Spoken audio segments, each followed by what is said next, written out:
Too late now, kid. You know why? Because we're live on the Sketch Zone podcast. I am Carlos Gomez, and with us this week we have 3D artist Jerry. Please hand me a slice of pizza, Perkins.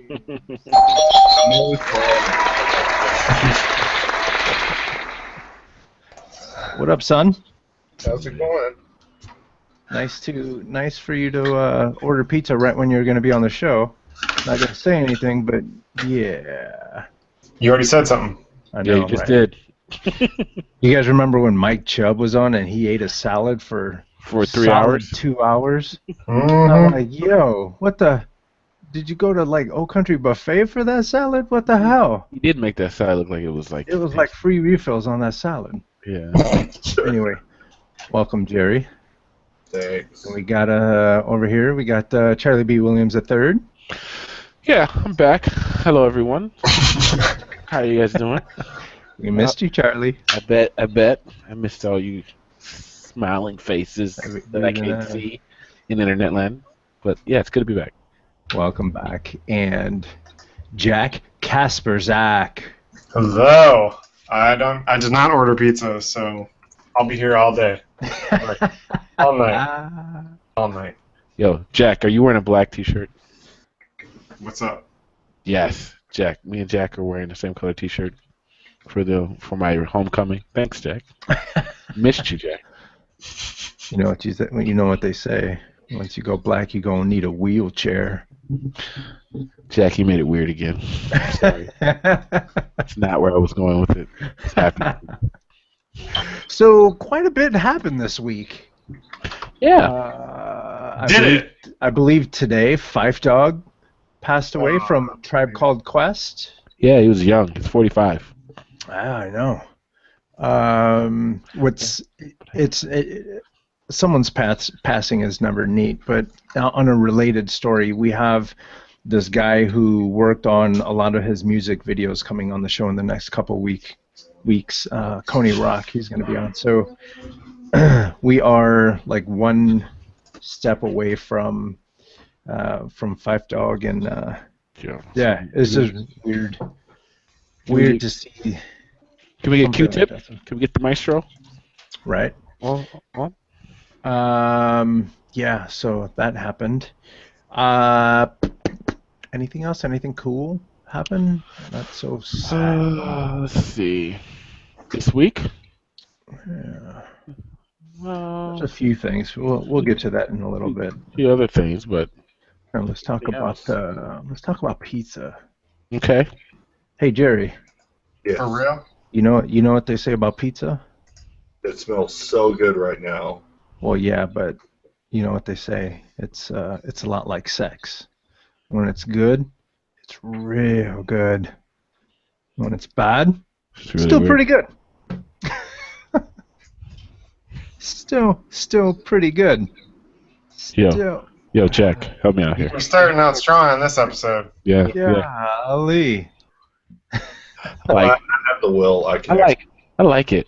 Jack just lets you hang yourself. It's great. No. The awkward least with silence. He's a crickets, pro with it. At least with the crickets, I can just let it go and move Yeah. on. No, Jack lets you think about what you just said, analyze it, Let it burn. and he'll say, I Great told you start. not to touch the stove.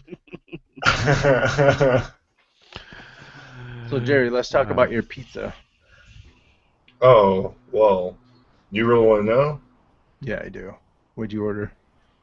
Well, it's half pepperoni and spinach and mushroom, and the other half is just pepperoni. let me guess which half is yours.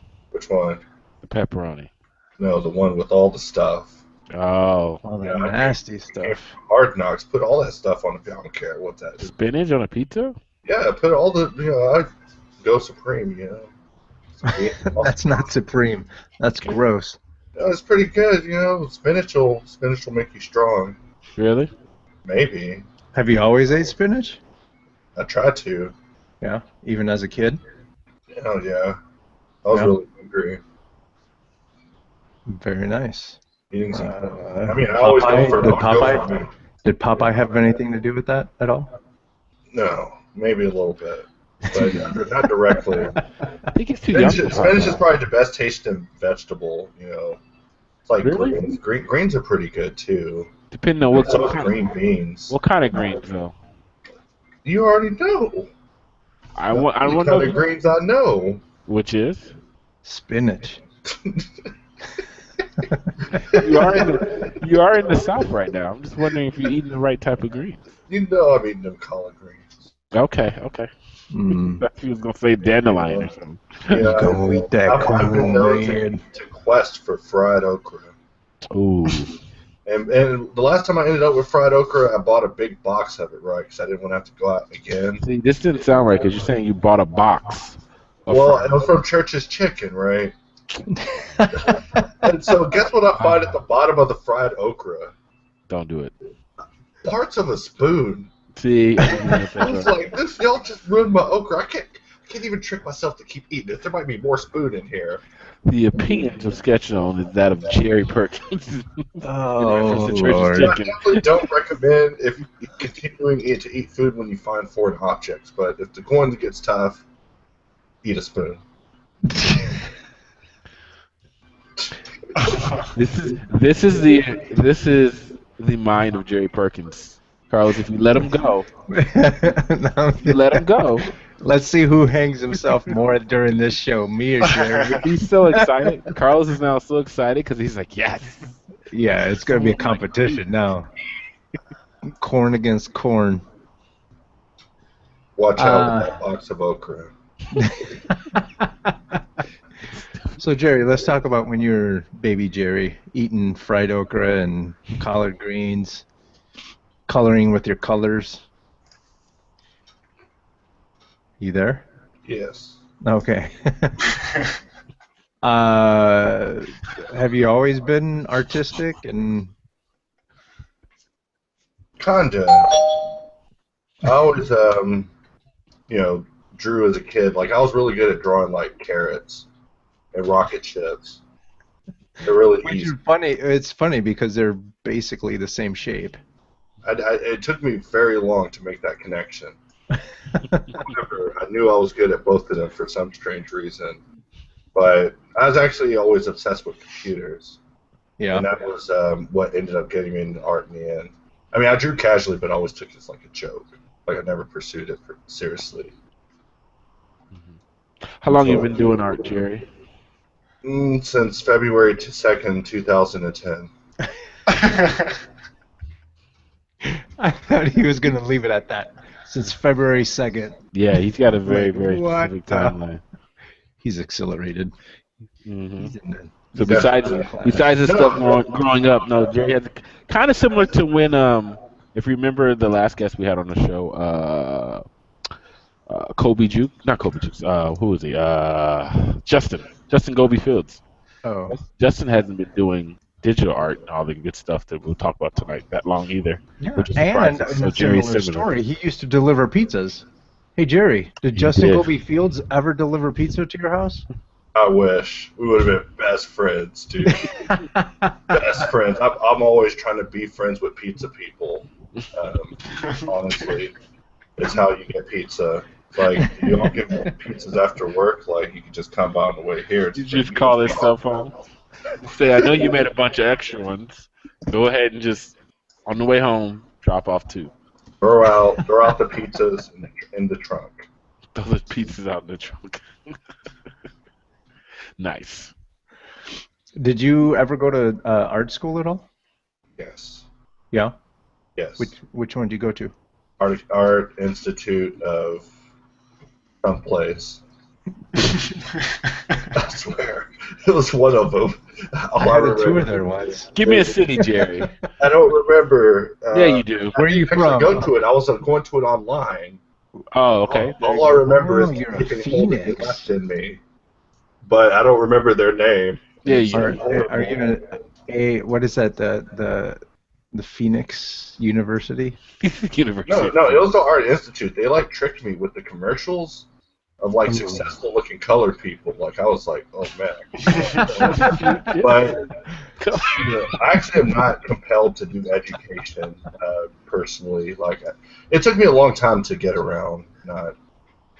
wanting to do books and stuff. But yeah, I learned when I was going there that I hate books and learning. It's horrible. But I was already like on a loan learning that I hate books and learning, so it was a disaster. And then I became an artist afterwards. Like, I got so depressed about the debt that I was like, I must try art. Art turned out to be awesome. That's what a lot of people do when they don't want to be an accountant or something. So it's kind of neat that you actually were running with the whole art thing throughout your childhood. Yeah, I just never connected the dots. Like, I mean, I remember seeing like 3D programs on websites, and I would be like, that looks boring. That looks like Flash with a grid. I don't want to do that.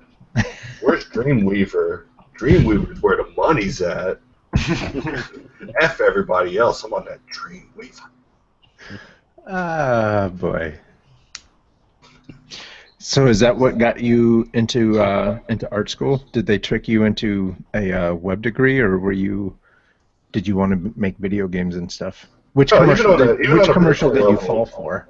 Even on a personal level, I'm always trying to keep an eye strategically on things and where they're developing it. So whenever there's an industry that shows potential for monetary gain, it's definitely a good choice to jump into it, or at least keep an eye on it to see what it's going to grow into. And so, I was actually reading a book about web design because I was trying to put 3D elements into web pages because I thought that would be the next big thing.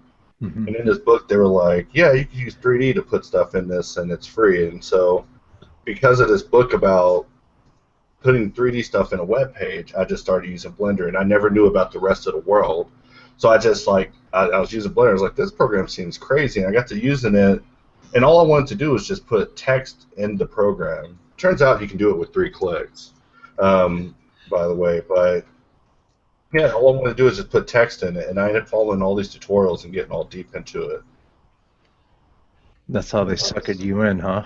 Yeah, but I mean, originally I was pursuing something called ActionScript, which is like this programming language tied to Adobe Flash, which if you know Adobe Flash now, Adobe Flash is like a zeppelin that is falling down in flames. Like, nobody wants it to be attached to anything. Like, the thing's a disaster.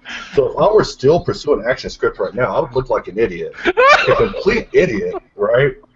So, I mean, people are like, Jerry, why'd you jump into open source? You know, you should get on the industry standard. If I would have stayed with ActionScript, dude. I would have been a homeless person. I would have been bumming for pizza. Oh. Hey, Jerry. Jump in there real quick. Yeah, go ahead. I was making 6 figures doing ActionScript, just to let you know. Oh, that's awesome, dude. I wasn't making anything. I'm not gonna say I'm still making. Oh no, maybe it's still going now. That's funny. No, it's actually still there. You can do a lot with it, but kind of like you were saying, you need to be careful with that one. Yeah, there are a lot of people still making a lot of money doing that, but yeah. It was so hard to even try to learn, and it turned out I don't even like programming. Like, I hate computers, and I hate programming, I hate learning. Like, it took me a lifetime to learn all this stuff. Like, it took that's what art has been, is like an exploration. The stuff I actually don't like. Isn't that, and this question's kind of for everyone, isn't that what art is? You're always improving, you're always learning, you're always... Yeah. Jerry's being stupid right now. No, I mean... I know Jerry. Plus, I'm going to go in real quick. Shut up, Jerry. No, Charlie, I'm not crazy, dude. Like, I mean... Even now, it's like... almost hard sometimes. So, I have to be intelligent with how I drive myself, because it's harder and harder to push. The more you go on, the more you look at your screen, the more you realize you can't read street signs or anything, and it's like, what am I doing this for? Like, you gotta, art is for the dyslexic. I don't believe anything. How good are y'all reading street signs? I don't believe anything Jerry's saying right now. Oh my He's being Yeah, funny. I'm trying to translate it in my head. Don't translate. He's professionally BSing us right now. no, So I'm gonna go this. I'm gonna go with this. I'm gonna take over a little bit. Jerry, shut up. Oh, Two, I'll let y'all go. we're gonna ask you some questions, Jerry. You're gonna answer them.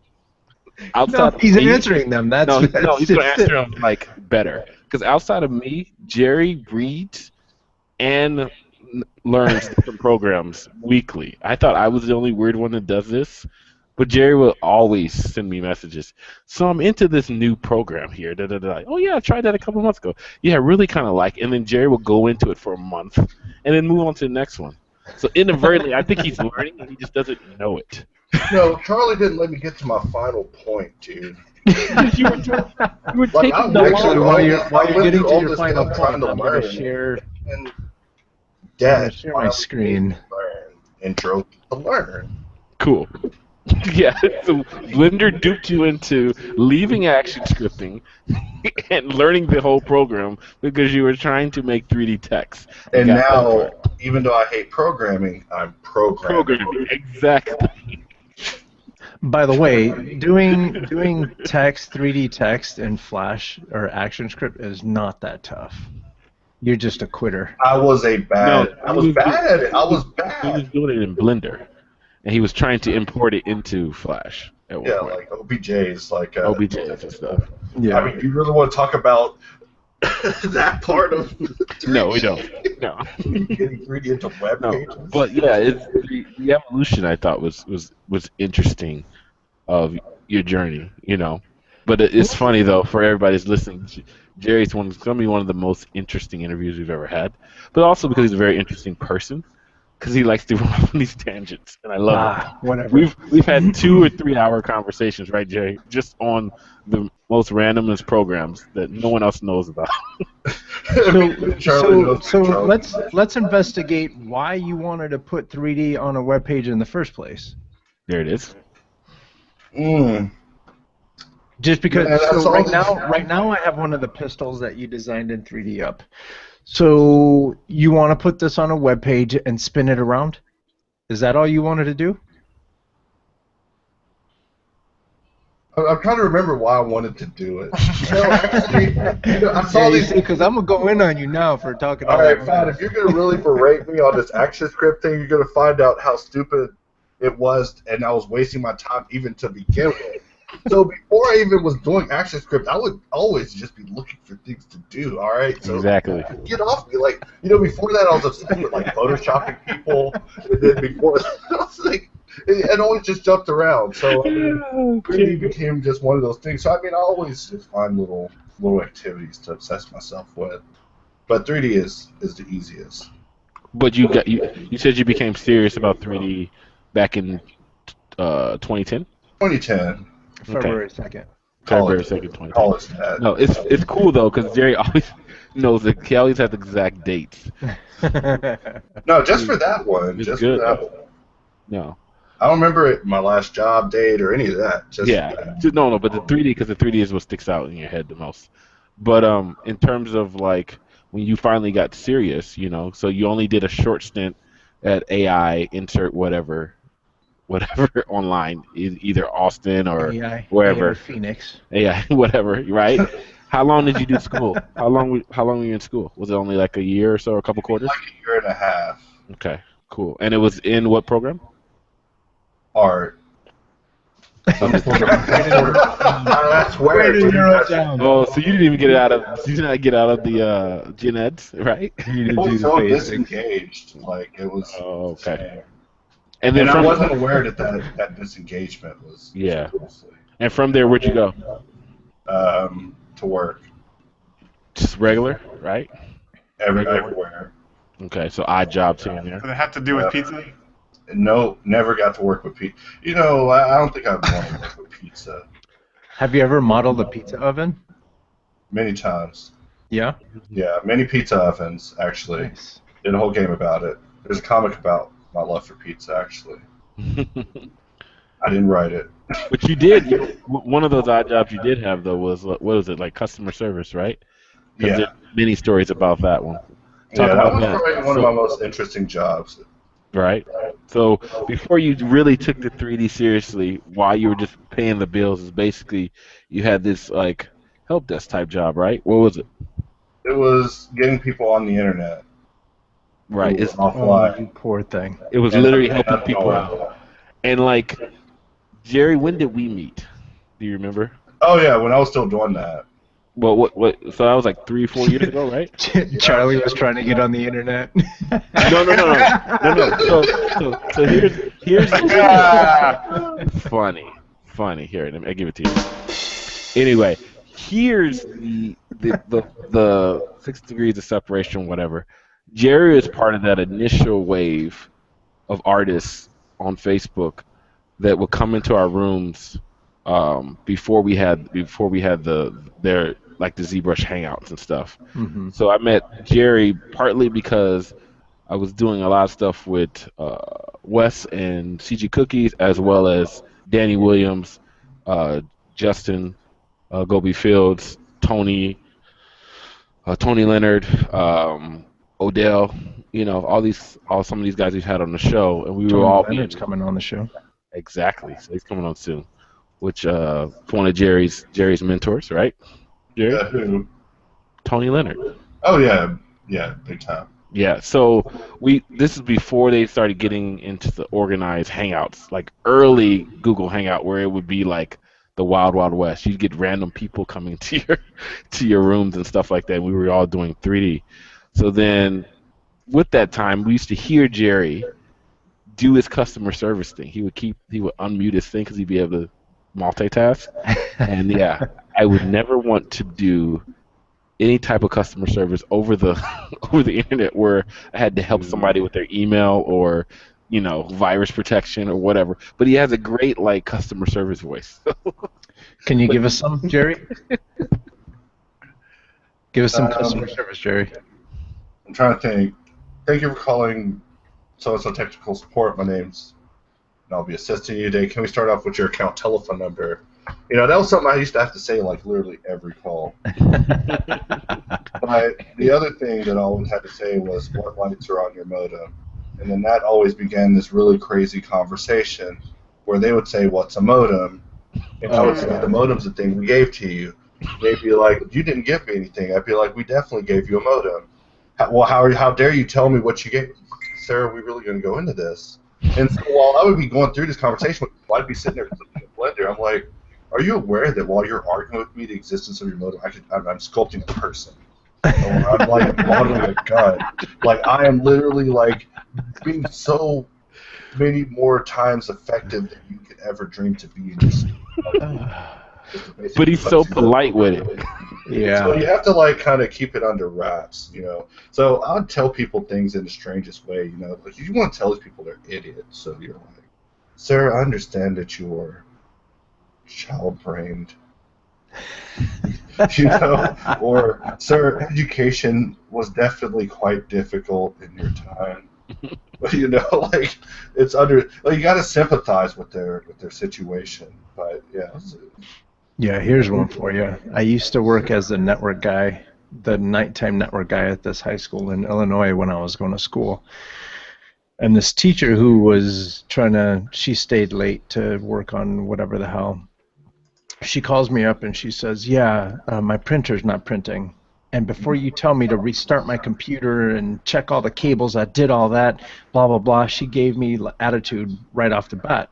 And I said, okay, well, I'll come right down and I'll take a look at it. So I walked over. It was a little bit of a walk, So I finally get there. And she's sitting there in a huff, right? And I look over, and then I turned to her and I said, you need to add paper. I turned around and walked back to my office. Her printer wasn't printing because she didn't have any paper. Nice. That sounds like the calls where people would call and they're like, my internet's down, and my power is also down. It's like, okay. Yeah. For calling. Yeah. How do I fix your power? Right. Did you try turning on your? Like there was a situation a couple of years ago where New York was like under so much snow it was like legendary, And Yeah. so like the technicians are like unable to even access people's homes, and they're like, "Why hasn't this technician come?" And you know, I'm in Texas, in Austin, and they're like telling me that their internet's down, and not even telling me that their weather is so bad that like people are like forbidden from traveling. Broken loose. But they want you to fix whatever's wrong. So yeah, everyone must escape tech support, or everyone must at least use tech support. Like I wish tech support on everyone. Like at least you try it. Like it'll make a master out of you. Like if you can't grind through tech support, you don't want what you're after. Yeah. You can't Tech grind support, through you tech gotta support. earn it. Awesome. Do you think that pushed you to get even more serious with your 3D? Oh yeah, I've always had the philosophy that as going gets tough, you gotta. It means you're closer to whatever it is that you're after. So as things get worse, you gotta just keep at it. So I will definitely die in pursuit of something futile. As it'll just keep Nice. getting less and less. There won't be a chance. I'll just be like, I believe in it. But you can't breathe on the moon. You remember when Rocky was trying to fight that alien that's get on SNL? He's like, "They're on the moon. You can't breathe." But he can't either. It's like that, Mm-hmm. So then, ultimately, what was it that pulled you into the 3D world? Was it? I saw money. Yeah. And opportunity and like growth and challenge. Like I thought like people were really crazy about 3D. Like I mean people I guess are, but not as crazy as I thought. Like I thought like when I first picked up Blender, I took Blender in the shadows and was like, I'm gonna study this and then like I'll come out and then people will see where I'm at. So I like went in the shadows and practiced and didn't see what the community was doing for years. And just like kind of stayed isolated. I only just Googled stuff and just watched tutorials when it was relevant. I kind of had an idea, but I just really didn't connect with the community until I felt that I was at a skill level. And I came out. So you figured out that text tool. And people showed me immediately, after I came out, that I was nowhere near anywhere, and that everything that I was thinking about was completely worthless, and that whatever I was planning was going to be an absolute failure and a laughing stock. So I had to get completely analytical and realize that, you have to actually take it very seriously. And like, there's like, it's a lot more structured than it seems, like. Yeah. There's more of an understanding to be had. It's just if you take it seriously. Like I talked to a lot of people, and they're like, I'm a hobbyist. I'm like, you're only a hobbyist till I give you $1. And then you're not a hobbyist. It's a hobbyist till you take it seriously, So what do you think is structured? Is it the process that people have to go through to create a 3D object, or is it the profession of 3D? Well, almost like the process of like understanding. Like, it's definitely important to first understand the tools, and then understand what form is and shapes are. Like, it's definitely good to understand topology and why things have to be the way they are, but it's also important to understand, why things are shaped the way they are. Like, it's the why that takes you all the way back to it. Like, before we started the show, I was telling you that, I wasn't into concept art at all before. Like, I used to think it was kind of silly until people started concepting my work, and I was like, oh my god, dude, this is what I meant, and what I had was complete rubbish.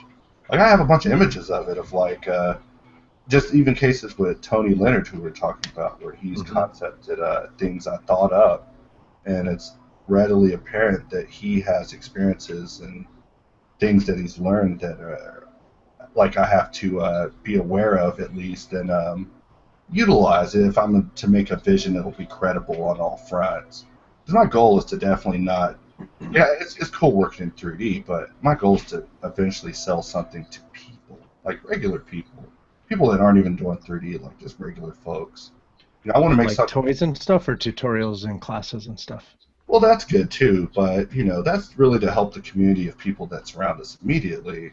But I'd rather make a TV show that your children would watch, or a movie that they would enjoy, or something like that. Like, I'd rather create this universe that people admire, like outside of 3D.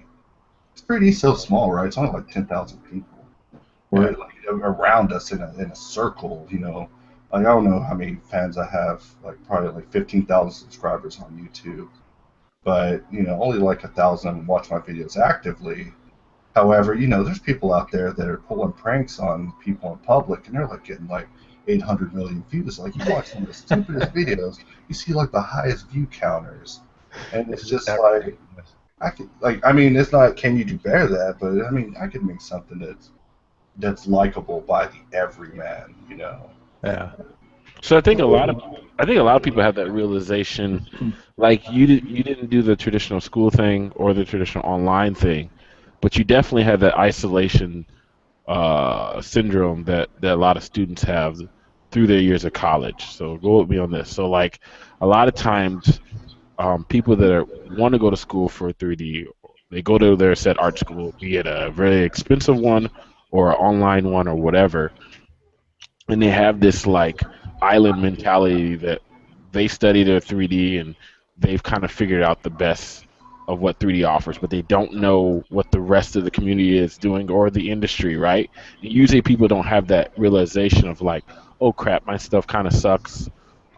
It's so much more technical involved than what I thought it was. So after they leave school, so inadvertently you kind of have that like notion after you kind of started checking up on the industry, checking up on tutorials, reading and getting involved in the community, and you're like, whoa, it's way more technical or structured than what I thought it was. And then that's when you kind of started taking it more seriously now, Exactly. right? So it's kind of you still kind of have the same type of progression where your schooling was just you looking online, you going to those sites, and we can talk about some of those sites you liked that kind of opened your eyes to the community and maybe some of those guys, especially because the Blender community itself is so helpful, you know? So it's interesting. I don't think I've ever talked to you where you talked about the origins of when you started in 3D and how you were kind of one man on an island type thing, and then you got into the community because the Blender community is so great. So I think that's very interesting. You still went through some of those same things, Yeah, that students would go through. I kind of came in and saw that there was a problem, and then that kind of guided me into the person that I am now. Like, I mean, and it still is a problem, but it's slowly being resolved over time. But it's, I'm sure it happens with all software. It's just Blender people are just the loudest on the net, so it's just more noticeable. Yeah. Like when you were getting into Blender and all that stuff, and you did decide to kind of pull away from the community, do you think now looking back, would you have done anything differently? No, because even to approach the people that I now have as my friends that are the resources that assist me with accumulating skill at an accelerated rate, if I would have approached them at the very beginning, like I would have looked even more like an idiot, dude, and I would have had all these like preconceived notions. Like it took me a long time to get over myself, even when you take a realistic look, I mean, I see work now that's awesome, but it doesn't antagonize me or intimidate me at all. It's like it's exciting because that means that there's more to learn. There's another rock to turn over. So, as a result of all my experiences, I think, now I'm able to learn. But if I would have been hanging out with everybody and they would have been teaching me how to move polygons at the beginning, then they would have had a lot less patience with me by the time it would have came down to, Jerry, you're having this issue with design, or Jerry, you're using too many damn colors. Jerry, stop painting this red, and all that stuff, which is what I hear the most. You do use red a lot, don't you? Yeah, people always are like, stop using red. About that. Stop trying. Like, that's why you see robots, they're like yellow now and white. Or orange. You moved it to orange. Which is yellow and red. Hilarious. In fact, Tony, who I call my mentor, the best piece of advice he ever gave me is, Jerry, stop using so many damn colors. Just use 3 colors. 2 of them grays. Light gray, dark gray, and anything else. It like changed my life. Like after I can't wait to have Tony, because when you guys hear Tony, he's the nicest person in the world. So the voice that you hear Jerry's telling him is not what you hear. Imagine Mr. Rogers telling Jerry to stop using so many colors in the nicest way possible. That's Yeah. what Tony Leonard's voice sounds like. By the way, I was going to try to get Tony Leonard on because he's got a Kickstarter happening right now. We're going to put a link to his Kickstarter in the show notes. He's putting together this just huge book of robots and stuff, which is one of his passions. But he's drawing them. Man, yeah, it's awesome. yeah, so we're gonna put a link. If you guys can go and jump in on that, go do that. I was trying to schedule him on to get him to, to have schedule and be part of his marketing push. But he disappeared on me. But he'll definitely be here. Yeah, no. He already said that he's interested, so we're gonna get him on. I want to get him on before the Kickstarter's done, though. Anyway, so yeah, go check that out. Anyway, back to dark gray, light gray, and one more color. That was it, and so over the course of meeting everybody I know, everyone has always given me such good advice. So. And that's like the difference in the community between the people that are essential and non-essential. Like, definitely critique is good everywhere, and it's not good to censor people when they have ideas of their own. But also, you want to definitely get their critique where they're offering you a solution to the problem that they're also pinpointing out to you. So all the people that I deal with on a daily basis are people that's been very constructive, where they're like, this could be better, and it's like, this is exactly how it could be better. There would never be a situation where I'd be like, how would it be better? And they would be like, I have no idea. They'd pick up a pen and draw it out, make me look real bad immediately. So I call them ninjas, and that's really how you get better. Is just hang out with ninjas. Nice. That's true.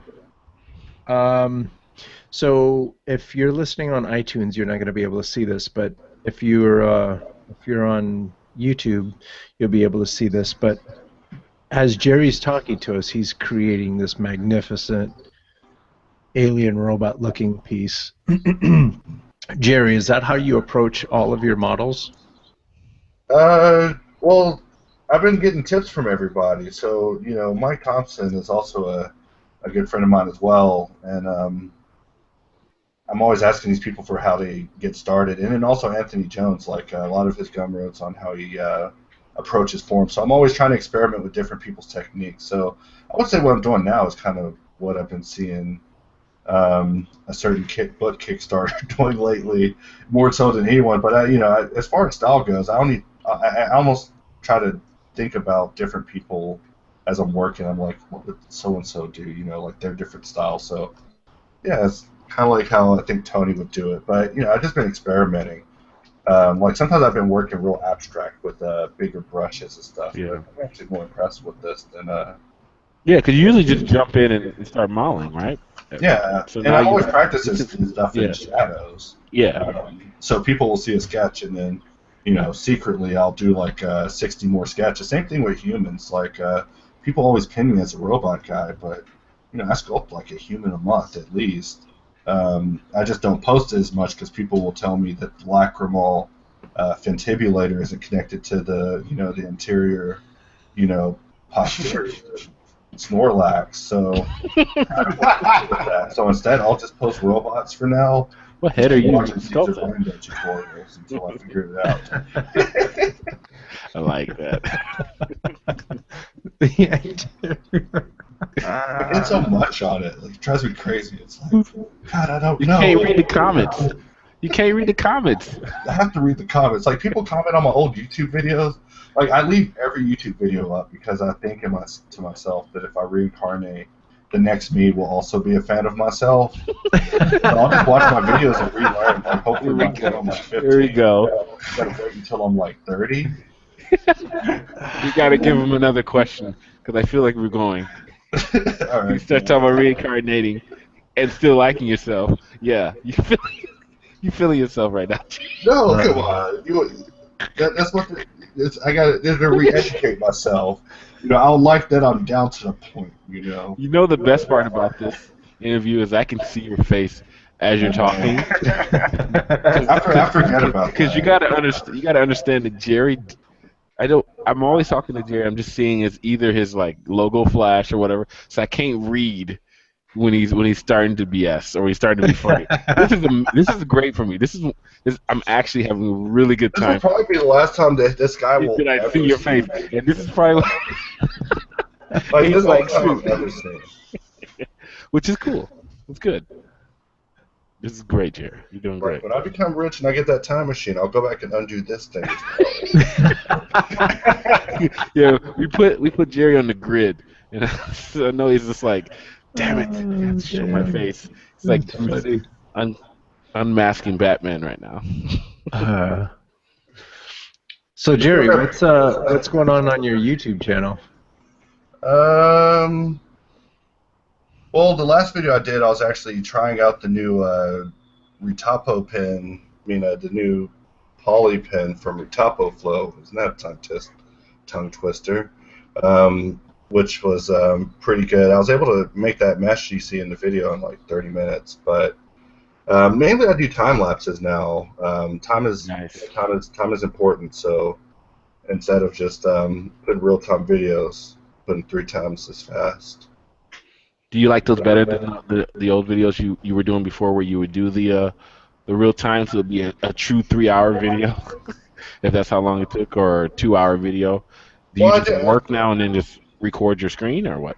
I do it sometimes, but if I find that I'm doing a repetitious workflow, then really it's no point. Like, in fact, if you need me to go into detail about what I'm doing, if I'm doing it over and over, then we should talk about that personally. It's awesome. That's the other thing. That's the other thing. I love if you listen to guys. If you go to Jerry's videos and you listen to his videos, it's I almost hear a little bit of myself, but Jerry's a little bit more sarcastic when he's teaching a project or a problem in 3D, because he rarely repeats himself. But if he has to repeat himself more than 3 times or you don't get it, he'll inadvertently tell you to go get help. But he said it in a funny way, so you don't realize he's telling you to go get help. He does it in his customer service voice. Yeah, yeah, yes. And then if somebody's like learning the program, he's like, well, this is obviously Control C. That's obviously the copy. So if you didn't know it was the copy, I don't know what to tell you. But moving on to the next point. So it's really good motivation, I guess. Charlie, learning task with writing my biography. It's my best. He's got you on blast, Jerry. This is my best Jerry impression. It's great though, because like one of the things I keep following Jerry is because one of the good skills that he does have is he gets to the point in his tutorials. So I like that he's doing time lapses now. Because do you still do voiceovers on your time lapses? At times when it's relevant. Because Jerry gets straight to the point. So I think we've had a conversation, Jack, I believe, maybe last year sometime, when we were talking about looking for different videos to look as professionals, and how some of them are just too flowery and they don't get to the point. Like if you're looking for a tutorial, it's very hard for me to find a tutorial that I like or I want to buy, because maybe the guy's going into the whole art history or something, and I really just want to know how to do this one thing, So Jerry's had videos where he goes straight to the point. Like he shows you how to do something really quickly and then move on, and that's it. Instead of this hour-long thing when you're only wanting, maybe 5 or 10 minutes of what you need. So I like videos like that. So I applaud you on that, Jerry. Is it just me, or is anyone else nervous that Charlie is talking with a pair of scissors in his hands? Whipping them around. He's just whipping them around. Like, I'm just waiting for you to say, "Ooh, ow, I just cut myself." No, I won't. You got me nervous as hell, dude. Professional. I know you got glasses on. Switch to a pen. There we go. Yeah. I got a pen. But no, I think it's good, Jerry. On both ends?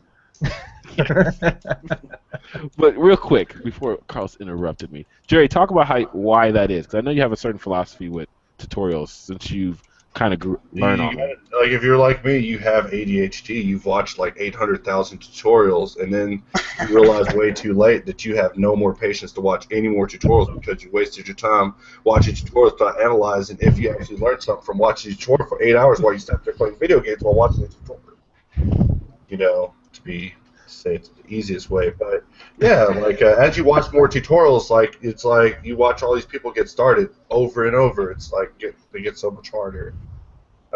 At least for me, because I literally like ask people questions. I'm like, hey, how you do this? Oh, I don't know. Maybe it's like, do you know the answer or not? Or you just get on Google. I should have just Googled it. What am I wasting my time asking you for? Like I'll get frantic. At times. Maybe I drink too many Red Bulls. Like that's kind of how you have to move because it's irrelevant tomorrow. Yeah. You just gotta watch him though. He sounds sporadic right now, but he gets straight to the point. It's really nice because I think it's the customer service days, so it's in a voice where you don't mind listening to it, but at the same time, he's going to show you something. Or when we talked about earlier, learning different programs and stuff like that, and Jerry tricking himself into learning. He does it when he does new programs. So he'll do what did you call your programs? Quick starts or when you show a new program real quick, you usually do say when you first got into Substance Painter. I do like a demo. Yeah, a quick demo start where it's like, this is the program. He might start off in Blender, but he says this is not about Blender, so we're just gonna get straight into Substance. Here's where these things are. Boom, boom, boom, boom. 5-10 minute video, and it's done. And you're out. It's like really nice. I mean, do y'all still have patience? For everything? Like, I mean, I literally can't even play video games with loading screens now. Yeah. Oh, you mean in terms of videos and tutorials? You just lost. Like, I mean, if you watch a tutorial where someone is effing around at getting to the point. How about the tutorials that the intro is much longer than the information? They have this long, intricate video that just intro with all the colors that come in, and little glittery things, and then you finish watching all that crap, and it's not even the information you're looking for. Yeah. Like, I'm real big on the narration. Like, if someone does really good narration in tutorial, I'll write them about it and be like, I really dug what you were saying about, like, I really want to hear people talk about what they're thinking about and what they're eating and why they did what they did and how they're going to atone for it, Like, I watched a tutorial by someone very famous, and they were like, I hear police sirens outside and the sky is blue. Like, the hell kind of narration is this? Are you wasting my time?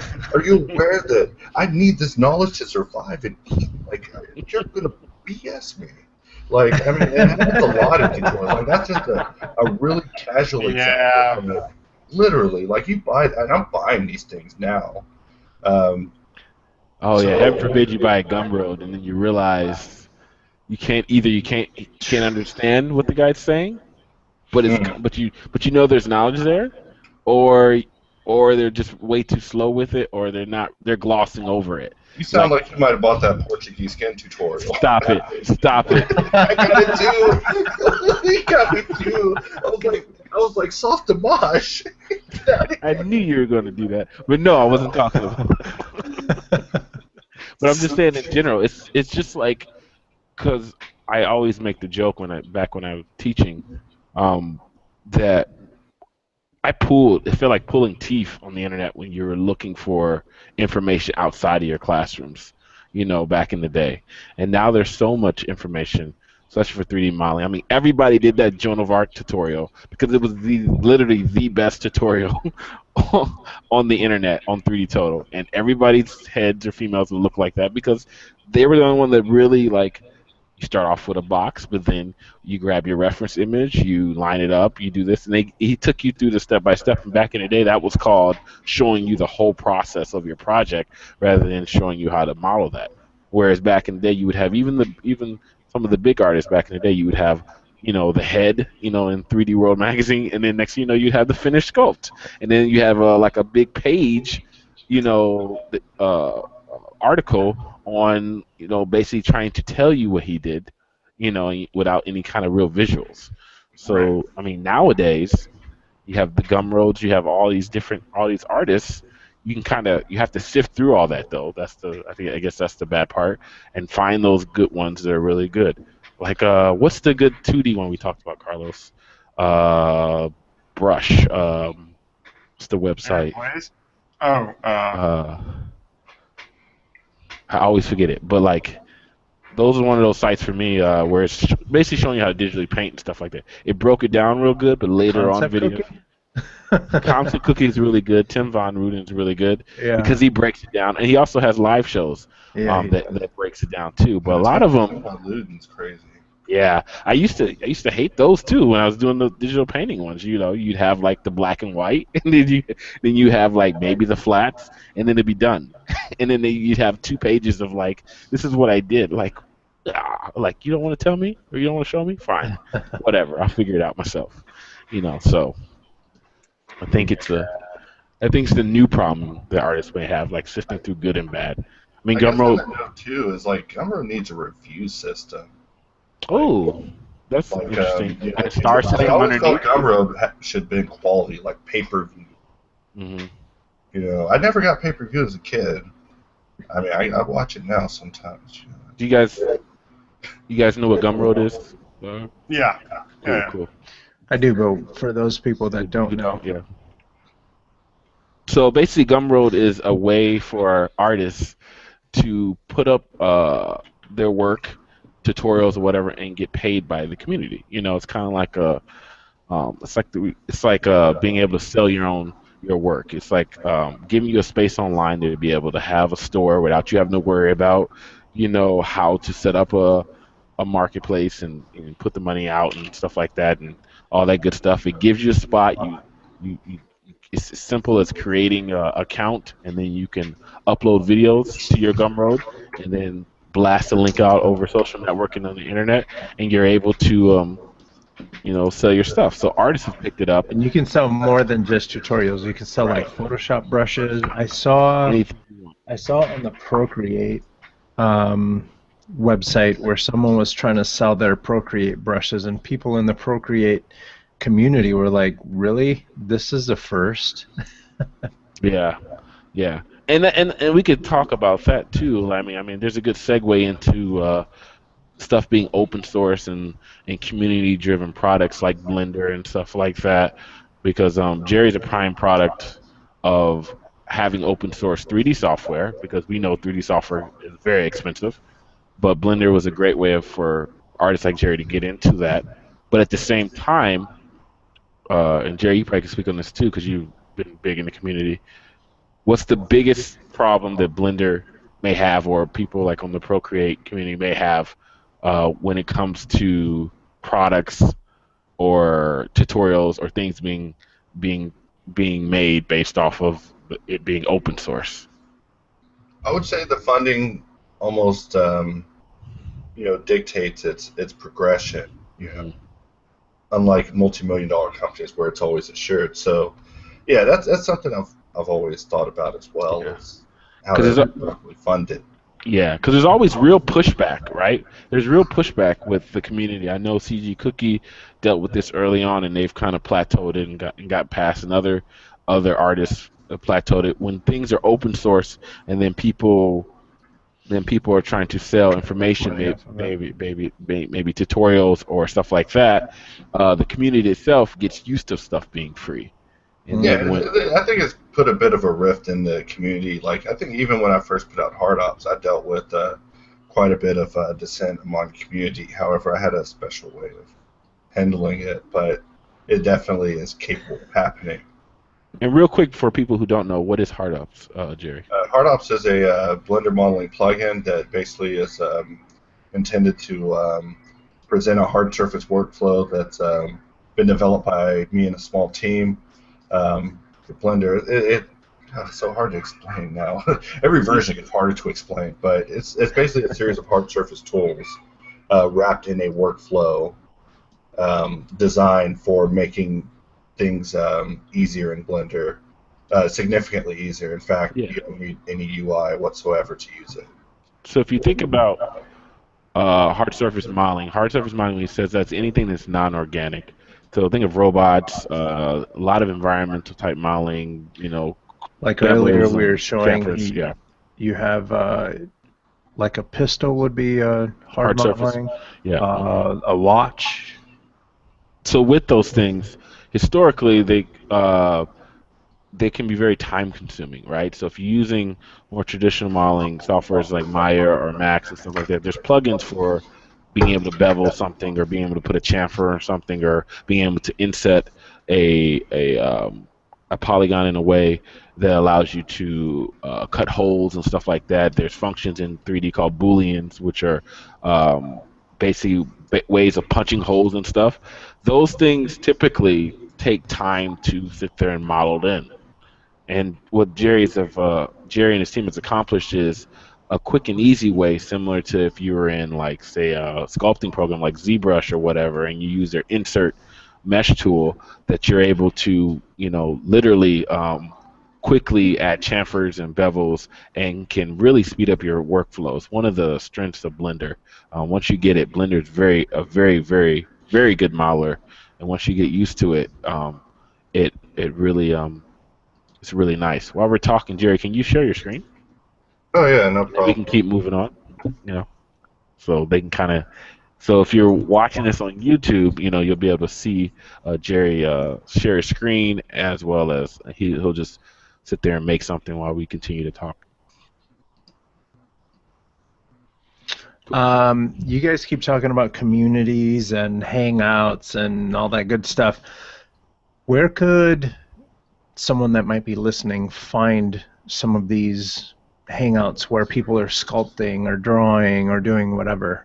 How did you guys find each other, and where can someone who's trying to learn from people like you find you guys and hang out with you guys?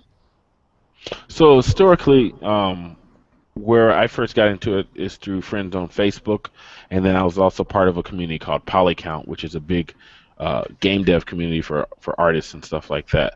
But it kind of naturally, when Hangout first came online 4 or 5 years ago now, the community on Facebook kind of grew in a way where I started meeting a lot of artists in the game industry and in the film industry, and those guys would, back in the day, you would add your person on Facebook, and I would say Facebook attributed to a lot of the Hangout success, because the link would go up on Facebook and then everybody would jump in until the Hangout got full. So we would have a full Hangout in here of like just different artists, and once you start talking, that communication would happen. People would add each other on Facebook. Your Facebook would grow, and those artists would then keep hanging out every night.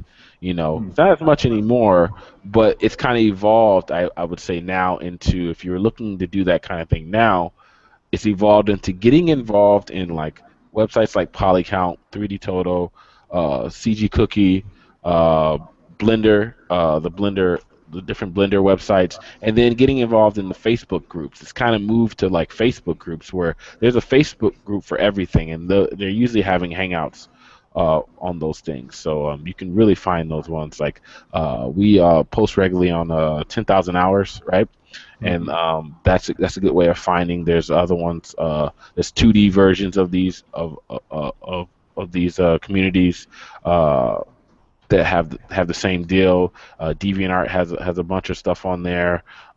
There's a bunch of websites now they use Hangout. Hangout is so widely used now that when we first started 4 or 5 years ago, it was, people didn't know what it was. For Blender sites, Jerry, what would you say are some I of would the good definitely places? recommend. Well, technically, I recommend Adventures in Blender. Definitely, if you're getting started in Blender, Adventures in Blender is probably the best website to read while you eat your cereal. Next to that is going to be Blender Nation.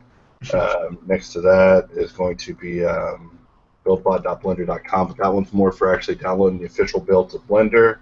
But basically, staying between Adventures in Blender and Blender Nation will keep you up on everything. And then as far as community interaction, Blender artists, I used to be more about, when Charlie first met me, I was more for meeting people randomly. However, now I've come to realize that's a little more unpredictable than I would like it to be. So nowadays, if I want to meet you, I'll probably write you. But or most people, I communicate with them on a one-on-one basis. But there are definitely sites out there. I'm not going to mention any for your own safety, but there's definitely places out there. However, you can always, of course, post in groups like 10,000 Hours that, you're making a room and, you're just looking for people to hang out with or whatever. But, in our community, whenever you invite yourself to be visited by random people, you do get visited by some people quite random.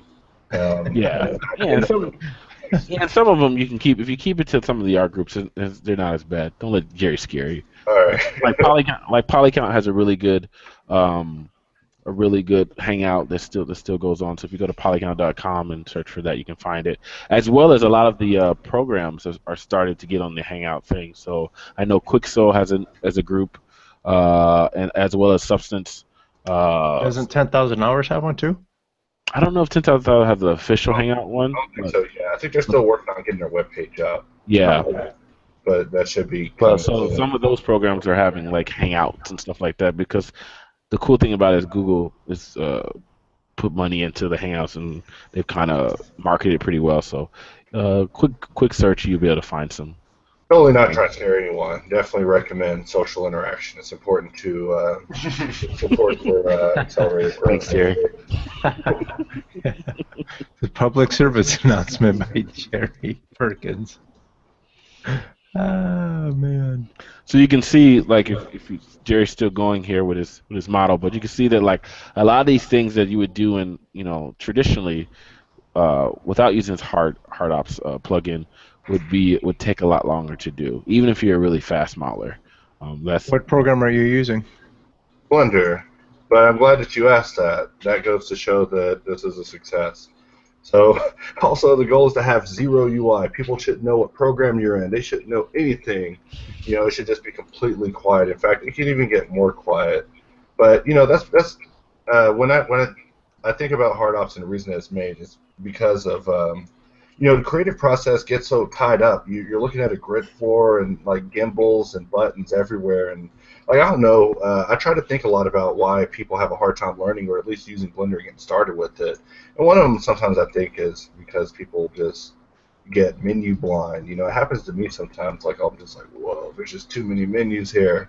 Like I forgot what I was looking for. Oh yeah, edge loop or something. It's that hotkey list. That's why people. Well, there's only one hotkey in hard ops, and it's the letter Q. See, that's nice. See, yeah. So you press Q. You can press Shift Q if you're not into that Q, but whatever Q you do, that Q will do.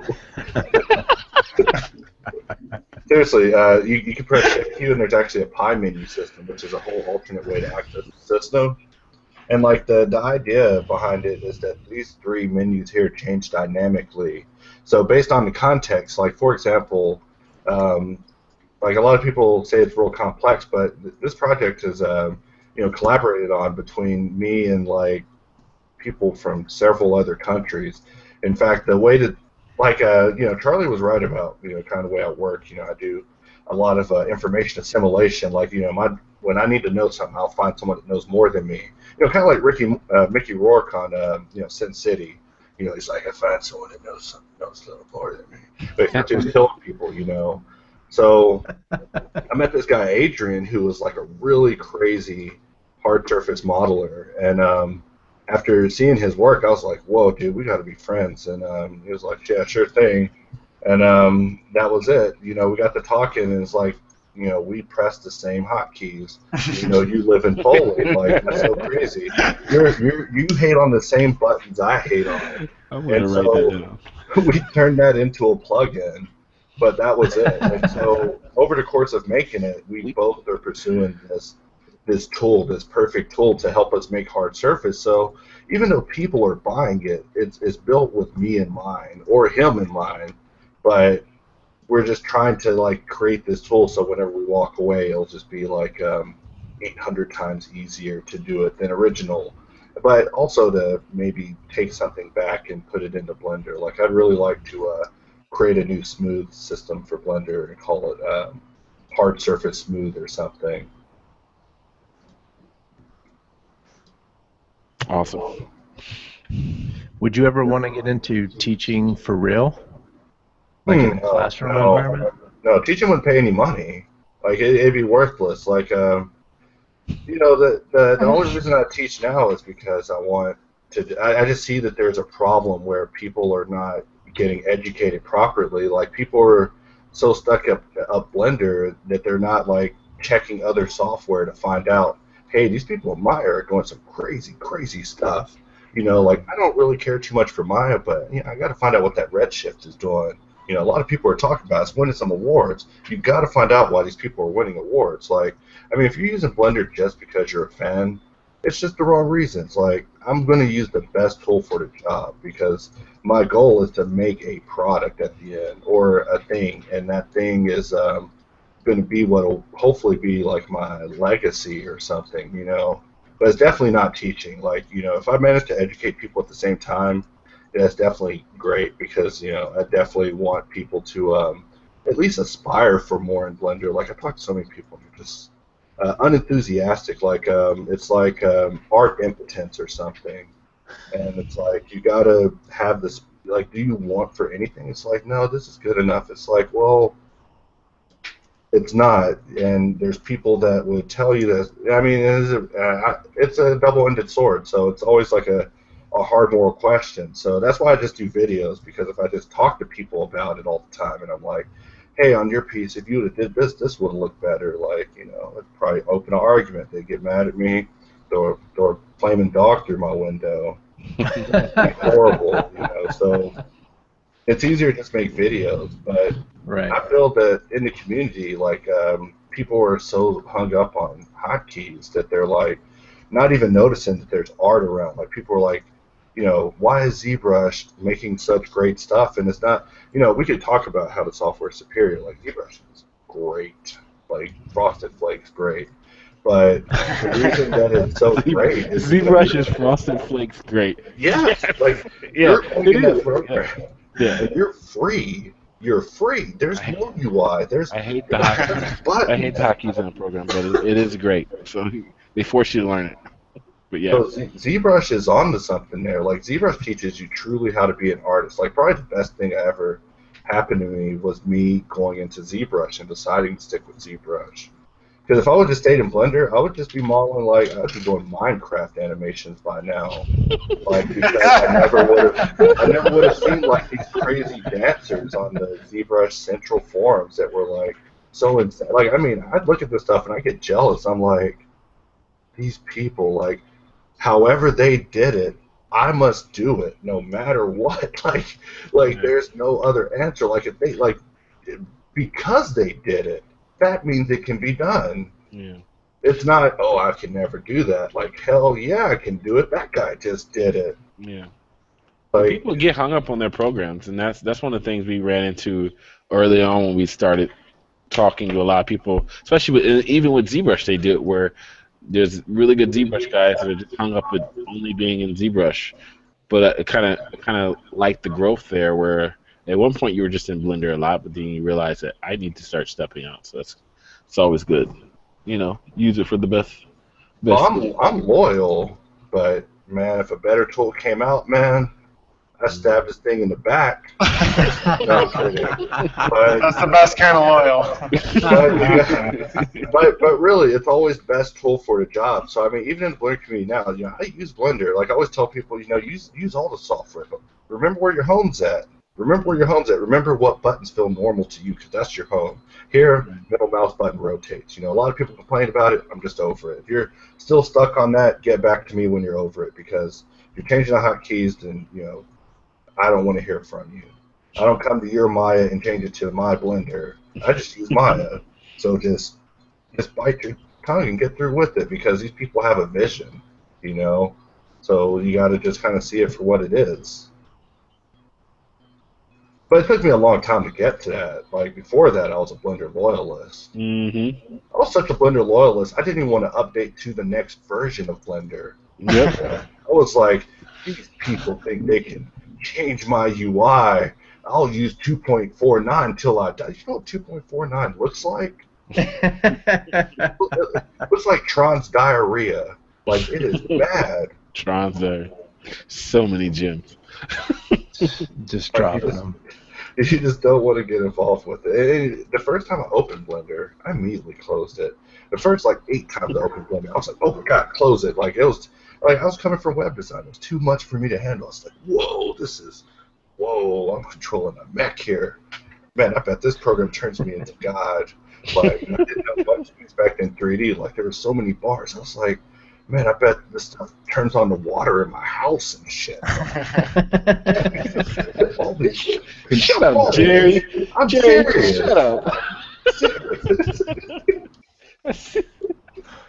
Stop you right now. Let's move on, Carlos. All right, sorry, No. Charlie. No. Oh, the one-liners are great, Jerry. I'm loving these. You're on tonight. Bet this shit turns on my water.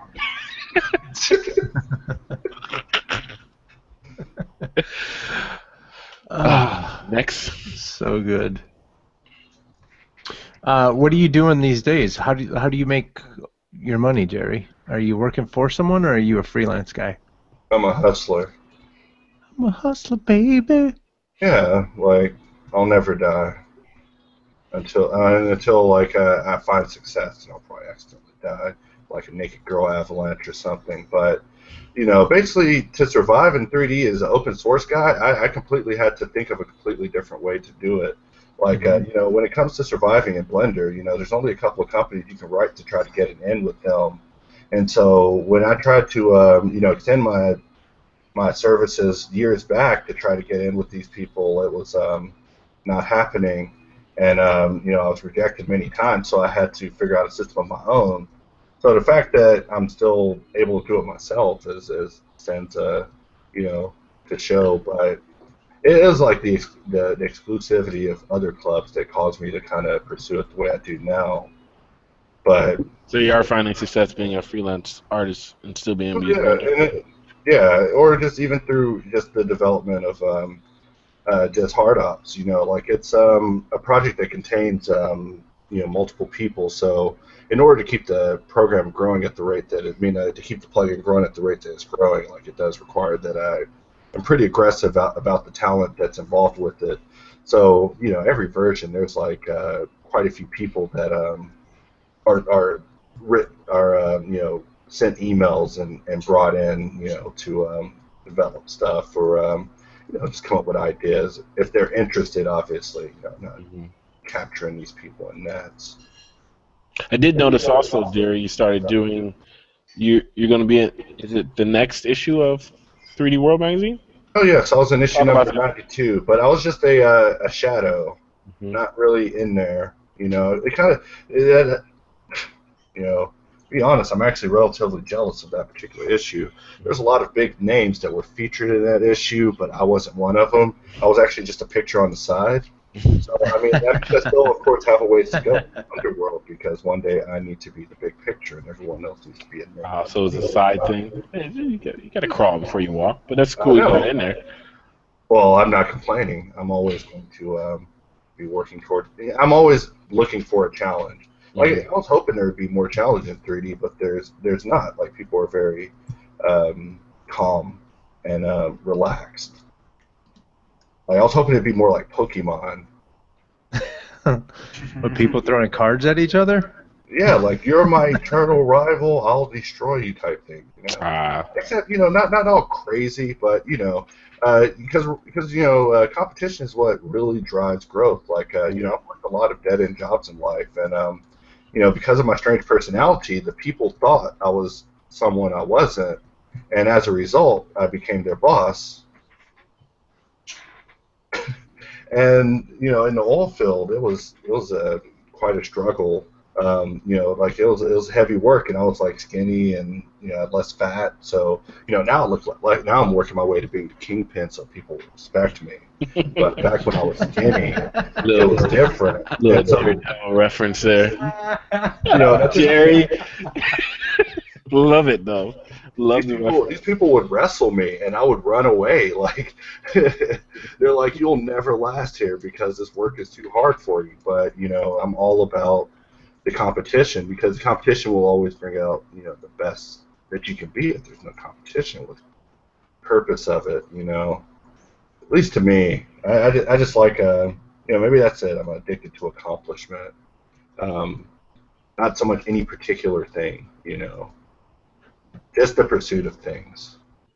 Cool. All right. I have a list. Uh-oh. A list for Jerry Perkins. How do you say what's your Master Xeon? Master what? Master Xeon. Master Xeon. All right. MasterXeon.com. Master Xeon something or other. You got a lot of numbers back there too. 1001. There you go. Master XEON1001.com. Jerry Perkins. This or that. Jerry Perkins. Pizza Hut or Domino's? Domino's. Ooh, No, interesting yeah. choice. Who would say Pizza Hut in here? I would say Pizza Hut. Whoever. I will throw this soggy pizza at you. Really? The nasty Domino's pizza you talking about? Dude, Wings are better than their pizza. I'll order some Pizza Hut and send you a picture of it next time. Moving on. Pizza selfies. ZBrush or Blender? Ooh, why'd you do that? Blender. Wait. What am I thinking for? Blender. What am I talking about, y'all? Wow. Tempted you. Yeah. No. I thought for a moment. What am I thinking about? ZBrush blinked her eyes a couple times. You just lost your damn mind. No, because there's one thing that ZBrush doesn't have that it desperately needs. What's that? That's the end of their story. There's the story just ends at sculpting. Like what is their animation? Animation's not there yet. Their rigging isn't there yet. So if you were able to do some crazy weight painting rigging stuff in ZBrush, that'd be a little bit further. I can understand them giving up on rendering and going with a key shot. That's a good idea. Just do that. But yeah, no competition. I just all about Blender. Yeah, modeling, rendering, rigging, composite. Literally, Blender is so lonely. It can do everything by itself because it has no friends generally. Dead serious. That's how I tell it to people. It had to learn to do everything itself, huh? Write that. Blender has no friends. That's why it does everything itself. Now, Blender is willing to play with anybody as well. Blender's that dirty kid in the corner. He'll play with anybody. But it has your After Effects with your video sequence editor. It has your Nuke with its compositor. Has your Houdini with its rigid bodies. It has your Real Flow with its fluid effects. I mean, obviously these don't compare them directly, but kinda it's like their answer, their whip form of an answer. But they're getting stronger. Yeah. And the competition is getting weaker. Not to mention it's free. Photoshop can't seem to make Photoshop worth the darn, can they? They need to just rebuild it from scratch, dude. It's amazing how many people hate on Photoshop. Maya, 3ds Max, dude, they've turned into Gundams. It's like a Gundam controlling a 3D program. They're heavy. And heavy, and if you have ADD, you can't do heavy. Yeah, that's true. I'd have to agree with you on the Photoshop thing. Photoshop is badass, but then now you can do video, you can do 2D animation, you can import 3D stuff, you can do everything. That's not to take away from Photoshop either. You can create stuff there. No, I know, but it's called Photoshop, not Photo Tool Bin. They just call it Photo Effects. It's almost like After Effects now. I love their stuff for making GIFs. For Photoshop? Yeah, some people on the street call them GIFs. Yeah, well, people with a lazy lower lip say GIF. Hey, Jerry Perkins, do you like light gray or dark gray? I'll go with the dark gray. Frosted Flakes or Cocoa Pebbles? Damn, that one's hard. You stumped him with the cereal. Wait, the other one's cocoa too. Wait, what's happening? He's talking to himself about it to see which he's talking. No, I'll go with the Cocoa Pebbles. Frosted Flakes are actually too crunchy to be dealing with in the morning. What? Yeah. I'm telling you, A little hard on my teeth.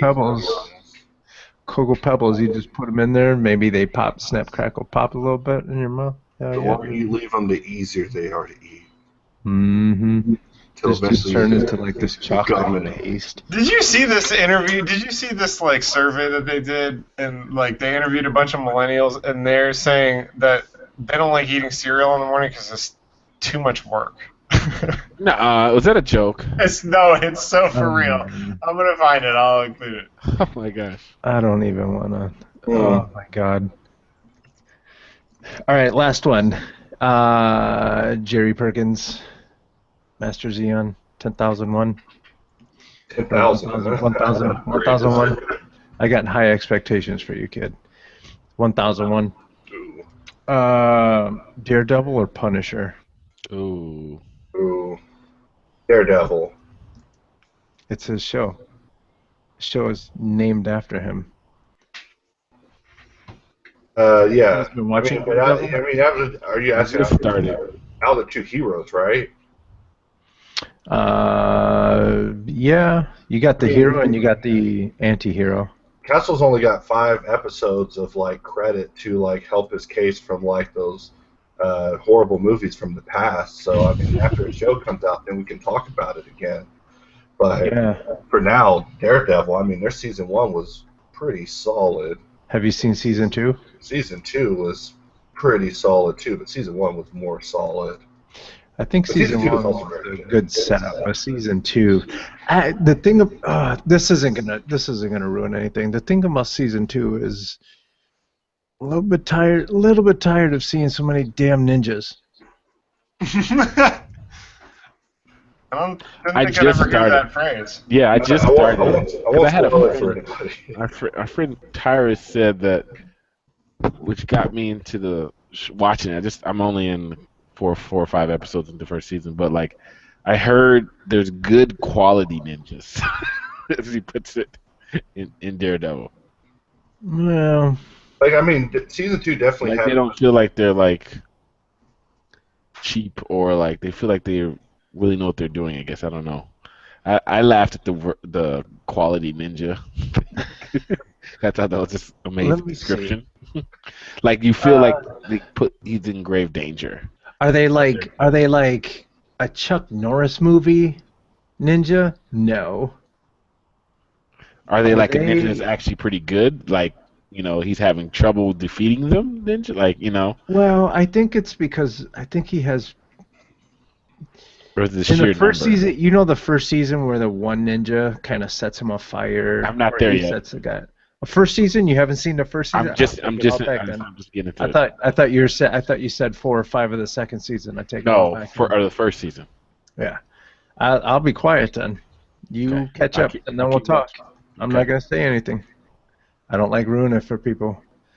I saw what happened Walking Dead and Steve Tarkovsky. That kid, he was gonna take people's baby. Yeah, he could go off. He was gonna kill someone.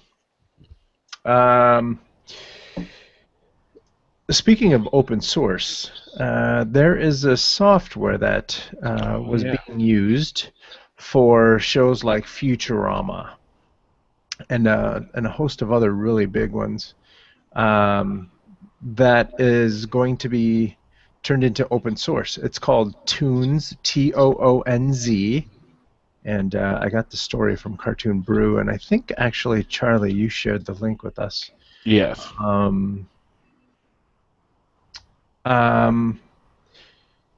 Why? Why does it even matter? I think it's their new marketing move. I think companies are starting to catch on to the validity of open source products, because what's happening is this Toon just got bought out by their new company, and when they got taken over, they decided to make a open source version of the product while still having a paid version of it, but the open source version is full version and there's no gimmicks with it. So they're thinking that if they get more people working with it, especially like up and coming animators as well as indie and stuff like that, that even bigger studios will start to use them, and then they also have a version if you need more, but you don't necessarily need more if you don't want to. So I think it's a cool business strategy, but it just mainly it benefits the artist that wants to do 2D animation and have a production grade tool because a lot of the some of the old school cartoons that you might know and love, especially some of the anime stuff. If you look into tunes, uh, it's really good. It's a good proven program. Um, so is it the animation studios that are building the software, or is it a software company that's building it, and the animation studios are saying, "Yeah, build it," and then It was a software company that built it, and then I think then another company bought it out, but decided to turn it into open source, basically. I forget the origins. I might have to go back and read it again. I forget the origins of the software, but I think it got developed over time at a studio, you know, uh, overseas, and then when it used to be a paid version, other studios picked it up, like the Futurama one, and there's a couple other cartoons. If I looked at the link, they used it before, back when it was a paid version. Here, It's like I think it was originally available only for high-end SGI workstations Yeah, after a yeah. period of time. Was part of Microsoft's soft image, because they're not French anymore. Microsoft's soft image arm, which later became Autodesk. sounds so much lamer. I know, Microsoft right? soft image. But that's Soft back in the image. day. It sounds That's like like it needs way a before blueprint. Autodesk. That's like they're talking about way origins. Most people didn't know soft images was a part of Microsoft at one point before it broke off and turned into Autodesk. But yeah, Yeah, I never knew Autodesk was part of Microsoft. It's kind of what happened with Adobe it's and like the remnants of it. Yeah, I think people left and became Autodesk or whatever, something like that. Soft image. soft image. I don't know. I Jack, get I get the vibe that it's. I mean, as much as I'd like to think that it's all kumbaya and for the people and open source, there's got to be. I mean, there's clearly like a marketing ploy here, and there's a. I mean, I think the thought process is that it's like this is the software that this professional studio uses to make feature animation or TV animation, and it's available for everyone to use. So I think in a way it's like a little bit, I don't know what the word is, but it's a little bit like coaxing the average user to be like, look, I can be like this professional studio too. I use the same software they do.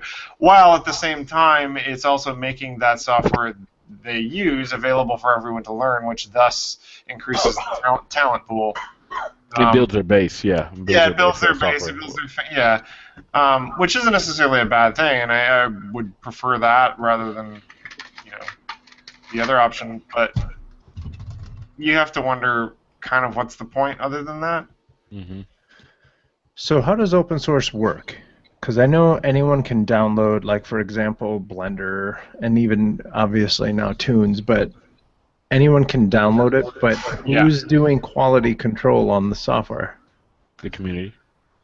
Yeah, I mean, there's a group of core developers that are part of the community, and generally they're doing it for free, or they get, in this case, they're probably subsidized by Tunes or their parent company, Studio Ghibli or whoever owns them now. And in Blender case, it's through the Blender Foundation who does all that, which includes the founder of Blender. Yeah. At one point, it used to be a product that was sold, and then the founder worked for the company that had that product, and then eventually it didn't do as well in the market and went away. But he worked and created a crowdfunding situation to buy Blender from the original company, and he succeeded, and then he made he made Blender open source from that. So, and then set up the foundation to keep and curate Blender in terms of like keeping it, with new updates and stuff like that. So all quality assurance comes from the Blender Foundation in terms of Blender. But it is an open source. It's fully open source. So even when we had Wes on way back when from TG Cookie, he kind of shed light on this subject that if you wanted to, which as Jerry will know this from being in the community also, the shady folks can still, you can still download Blender, and then if you really wanted to and wanted to be a dick, you could still legally sell it also. And every once in a while, the community knows of certain people that or certain groups that will put it up every once in a while, and you'll hear about a new Blender user who will say they bought Blender for $50 or $60 or something off of a website. And thought this program was so amazing until somebody tells them, "Yo, this program's free. You didn't really have to buy it." So even with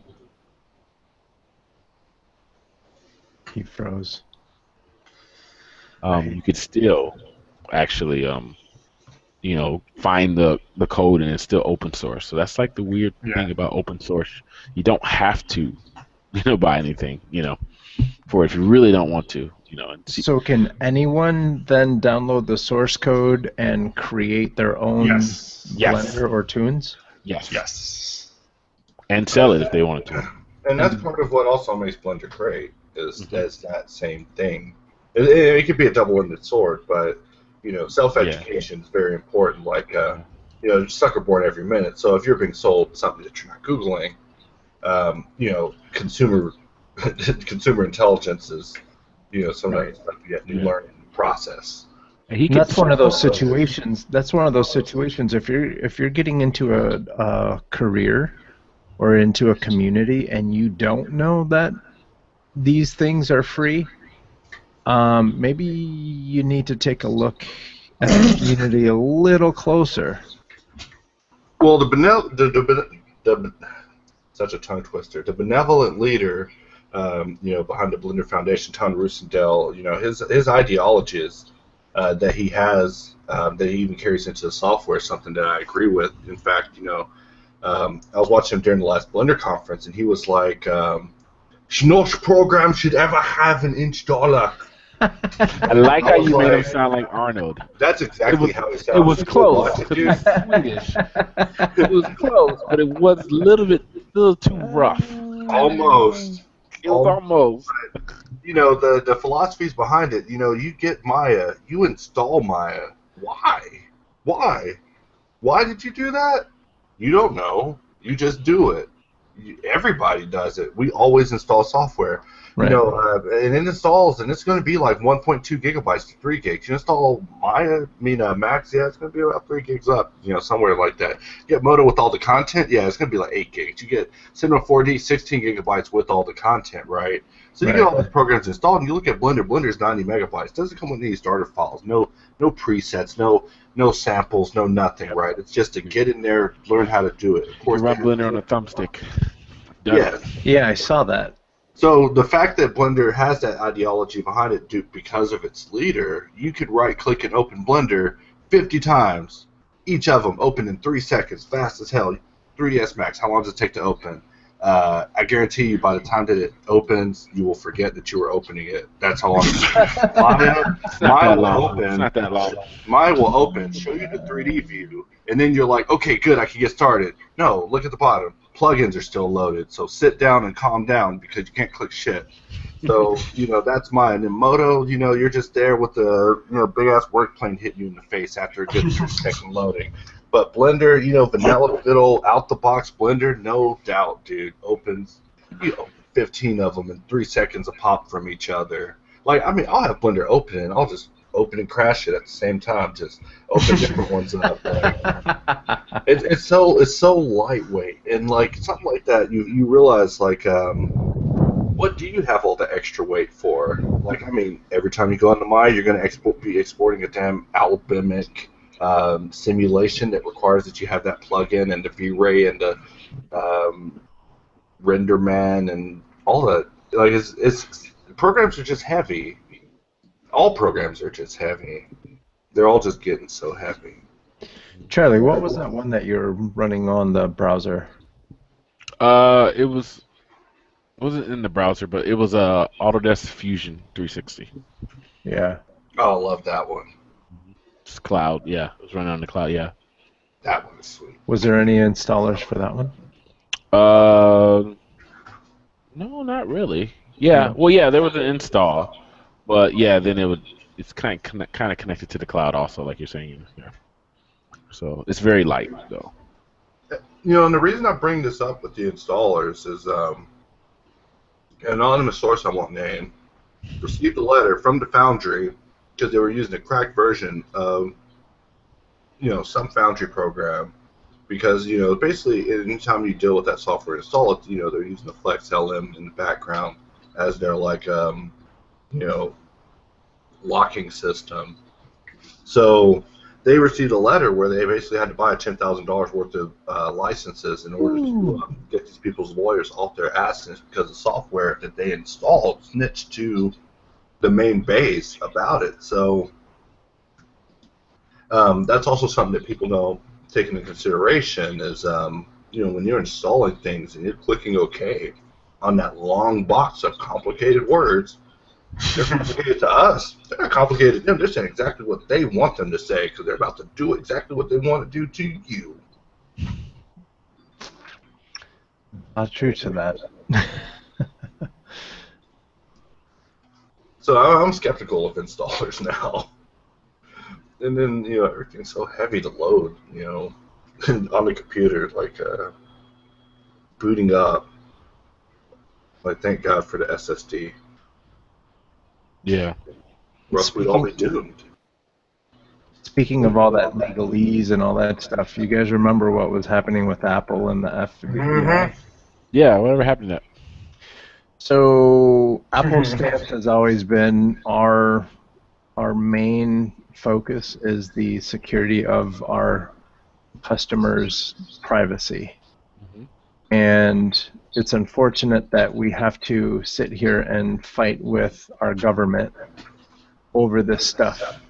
And basically, the FBI kind of pulled back on the lawsuit and said, okay, we were talking to someone and they said that they could help us get into the phone. But if we can't, we're probably we'll be in court, like I think by April 5th or something like that.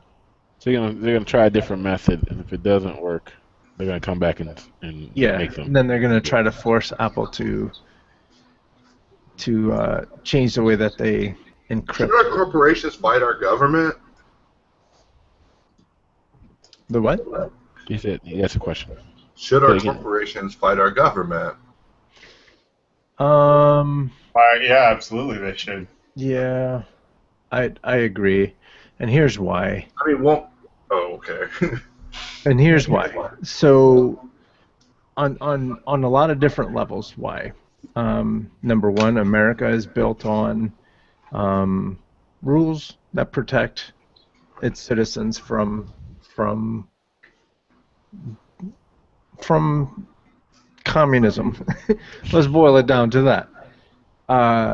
You can't have a society like we have, where we have the rights of free speech and privacy and to follow our dreams and all that stuff, but then say, oh, you guys can have all that except maybe just this little chunk, And so when it comes to my personal privacy, I want my stuff private. For example, you have Hillary Clinton, who got busted because she was trying to keep all her emails private. So I know that her business is a lot more important than mine in the public, but in my eyes, my information is a lot more important to me than her information is. And so I want the same rights as she has. So if she wants to run her own email and she wants to keep all her personal emails to herself, I want that same. It was work right. emails too. It wasn't just personal. Right. It was right. Exactly. Mm-hmm. So that's it. Like, if I have my phone, and if the FBI can tap into my phone and take all my information, now this is the next argument. If I have my phone and the FBI can break in and take my information off the phone, who's to say North Korea can't do it? They broke into Sony. Who's to say China? Allegedly. Who's to say China can't do it? And not that they are going to want to come and tap into my phone or anything, but just in case someone has a wild hair. You know, how many times have you heard Or that of a technology story? gets out. Yeah. How many times have you heard of a story where some FBI agent was like stalking his ex-girlfriend and was stealing pictures off her phones and stuff like that? That's what needs to be ran by an AI. So, all right, so let's look at it this way. What would you do if you turned on the news and the government was trying to seize Apple? You'd be like, oh, hell no, right? What do you mean by seize Apple? Like, what if the Apple was, all right, what if you turn on TV and the government was trying to fight Apple, and Apple was fighting the government back? Yeah. Hard. So you'd be like, hell yeah, right? So what if the government went in there with force, right, on Apple? You'd be like, oh, that's horrible, right? Now, what if Apple was fighting back? Like with Apple, with like my iShoot pistol and my. Yes, they're fighting with their Genius Bar employees. Like, they're using them to stand up to the government, right? Weird. The eye pistol is coming back. No, stay with me here. We're using Apple because it's funny. Now, so you turn on TV and you're hearing about the Apple and the government having a clash. Now imagine if this was in the case of something like our prison industrial complex instead, and the government was trying to stop them or impose on them, and they were fighting back.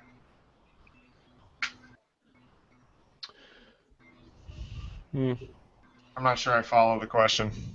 Well, I mean, this is something that we're enforcing on a phone company.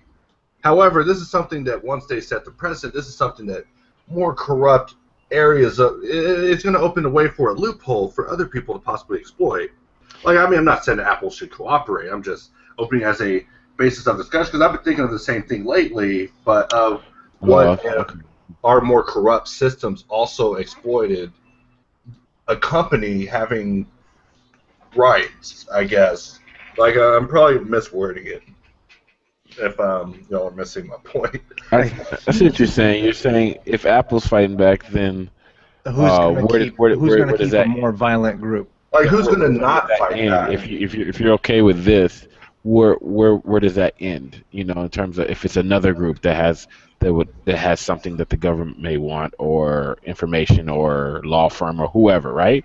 It could open the door to, I guess you're saying, a bunch of other maybe nefarious characters or whatever that would do the same thing. Every time we have a corruption issue that gets brought to the surface or dealt with in some way that seems morally just, it turns around and it turns out like we open some door for some morally unjust loophole to be created that's disadvantageous to the people or something, like the Patriot Act. It's like a fine print, of everything kind of thing. So I'm always nervous with it. Like, I mean, what were the guys? What was it they were wanting? It was a terrorist cell phone. Yeah. So if we were to exploit it just at one time, it would set the precedent, dude. But if we said it too loudly, I feel a more corrupt institution would take advantage of that. Oh, okay. That was the example. And allegedly. Well, it's a little more nuanced than that. I mean, there have been cases in the past where the government has requested or subpoenaed, with their search warrant or whatever have you, to get information off of phones, be it Apple or Samsung or whoever. And if it's information that is available and that Apple or somebody has access to, then it's turned over should the court order go through. In this case, it's Apple claiming they do not have access to the information, nor does the software exist to crack the security software that is in place. So it's effectively the government's mandating Apple to write something to undo what they've done. Right. And that's kind of the precedent that hasn't been set before. That's all more like some Skynet shit.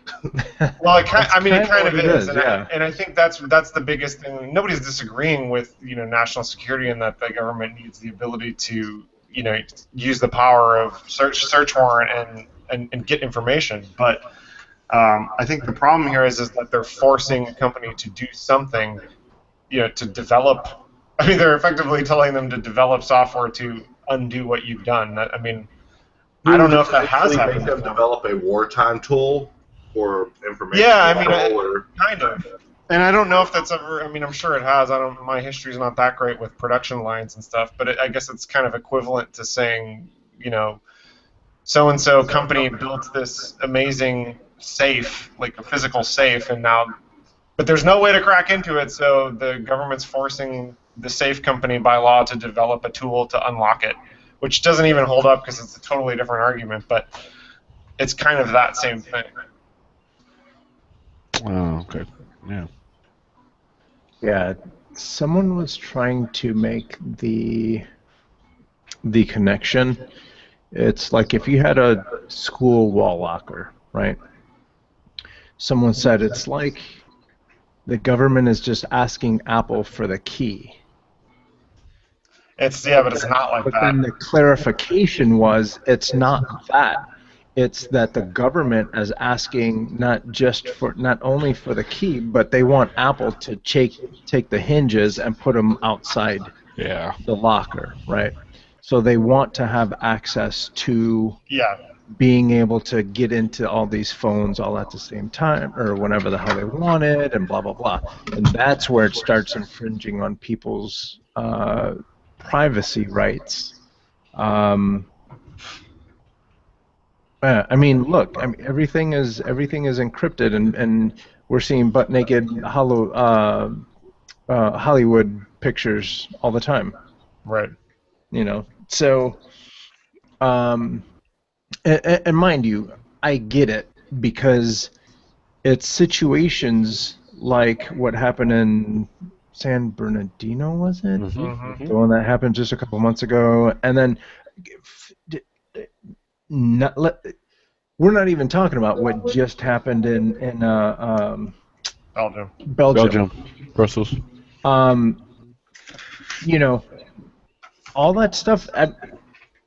It happens because of communication, and they have these guys have Twitter accounts, and these guys have all kinds of Facebook accounts, and they're using all this stuff.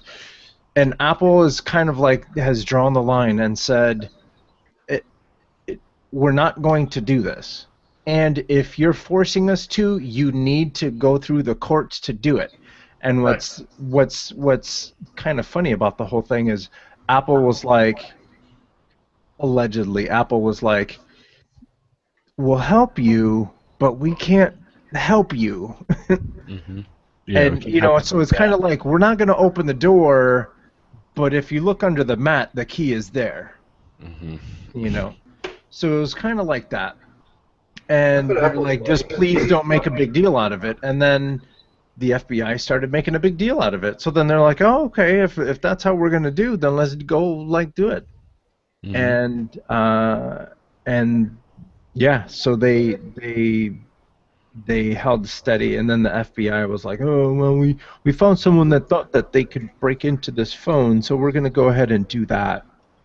Apple's like, okay, well, let us know. We'll be here. Yeah. Well, you know what their solution supposedly is, right? The government? No. Yeah, their current solution. Did you hear about it? So, because I guess their biggest stumbling block was the automatic erase function. Like you can't brute force the passcode because Apple instituted a way to prevent that. Mm-hmm. And so it's like they can't get around this brute force method without losing anything.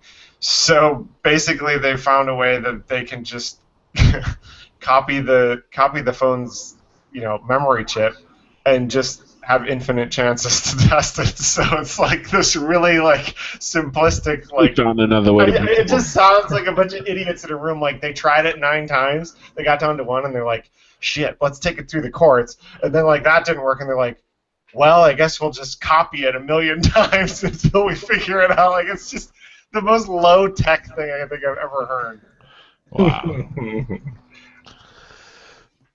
Yeah, Apple's probably loving it, dude. Yeah, They totally are. usually the villain, dude, but this time they get to be like on the other side.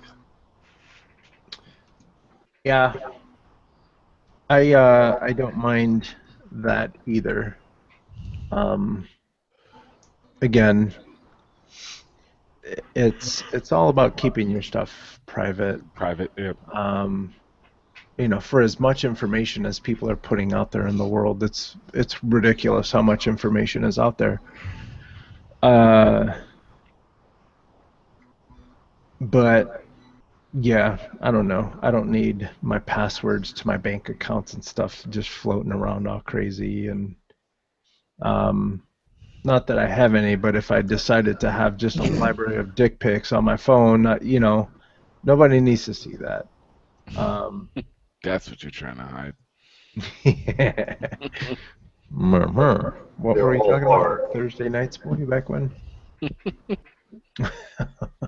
Yeah, and then the crazy thing is, so this is where my brain went when the whole Apple FBI thing was happening, and then all this open source stuff started happening.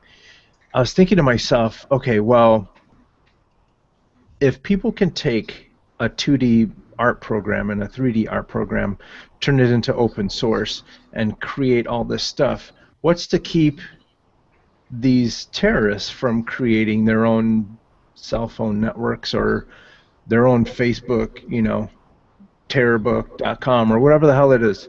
You know what I mean? What's going to keep them from doing this? God. Yeah. They're like, that's good. Yeah. Oh boy, what have I started? No. You know what I mean? What's going to keep them from doing that? Well, really, it's nothing keeping them. It's rather if they find a need to do it at this point. Because just like we can go and build a new website, they can do the same thing if they needed to. And then just time and infrastructure and smart people to do it, which, people get indoctrinated every day. So I think there's no stopping them from doing this, whether they find a need. Who knows? Maybe they're, we've talked about the dark web and stuff like that. Anyway, there's probably something already there. We just don't know about it yet. Yeah. They're communicating some kind of way. I know. That's what's crazy. Everyone thinks that it's all these knuckleheads running around in a cave, but then you go in that cave and they have cable. They have popcorn makers. It's air conditioned. They have movie magazines. Yeah. He was like living in an apartment in Pakistan. Had a porn collection. This is Osama bin Laden we're talking about. Yeah, dude was he had the really good cable. He had a fax machine? Yeah. Yeah, a fax machine. I mean, you need that as a terrorist. I mean, I saw Zero Dark 30 when they got into Osama bin Laden's little outfit. His back room looked like the IT department at Digital Domain. It was just like a bunch of computers and wires and boxes of houses. In Osama's last days, he was doing tech support. He totally was. It was like, thank you for calling. Thank you for calling. My name is Bob. No, it's not. It's Osama. Is your modem on? No, I can't see. My power's off. Find somebody in his country. He's like, I'm sorry for that. We'll be back up. Yeah. Get out of here with that mess. All right, kids. We're creeping up on 2 hours. Do you guys have any more questions for Jerry? Well, I'm good. We got it covered a lot in there. I think we did good. Yeah. Oh, thanks. What are you rendering in right now? Oh, cycles. Yeah, this plugin's idea is like, to try to make creation fast and fun, or, that was the idea, was to make it easier to make stuff. But the more people that's picked it up, the more I've learned about how hard the tools are to use, and so we've made changes accordingly. So it's been a learning process both ways. Cool. Do you get into 2D animation at all, Jerry? I'll mess with anything for a minute. Yeah. Yeah, I tend to Why don't you dabble. go ahead and download that Tunes? We can start a hangout. Right now, I'm pretty deep in Unreal, and then other Yeah, things.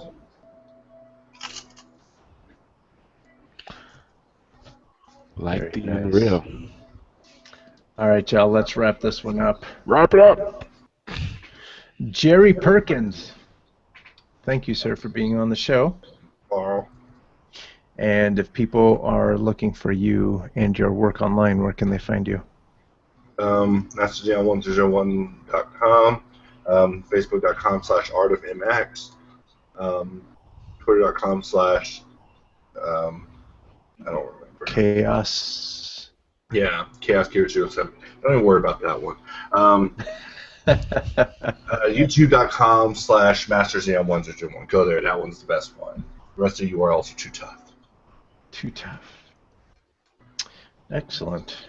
Too much clicking. And Charlie B. Williams, if people are looking for you, where can they find you? Well, if you're looking for me, you can find me on my portfolio site. Is cargocollective.com/Charlie B. Williams. Twitter is CBW3. Pinterest is CBW3. Charlie BW. What was it? Charlie BW3. And then Facebook is Charlie BW3 for the artist page. Fun. Yeah, Casper Jack. Casper Jack. I am at sketchbookjack.com and sketchbookjack everywhere else, including Instagram, Pinterest, Facebook, Twitter, all that stuff. Yeah. And Yeah. I am Carlos Gomez,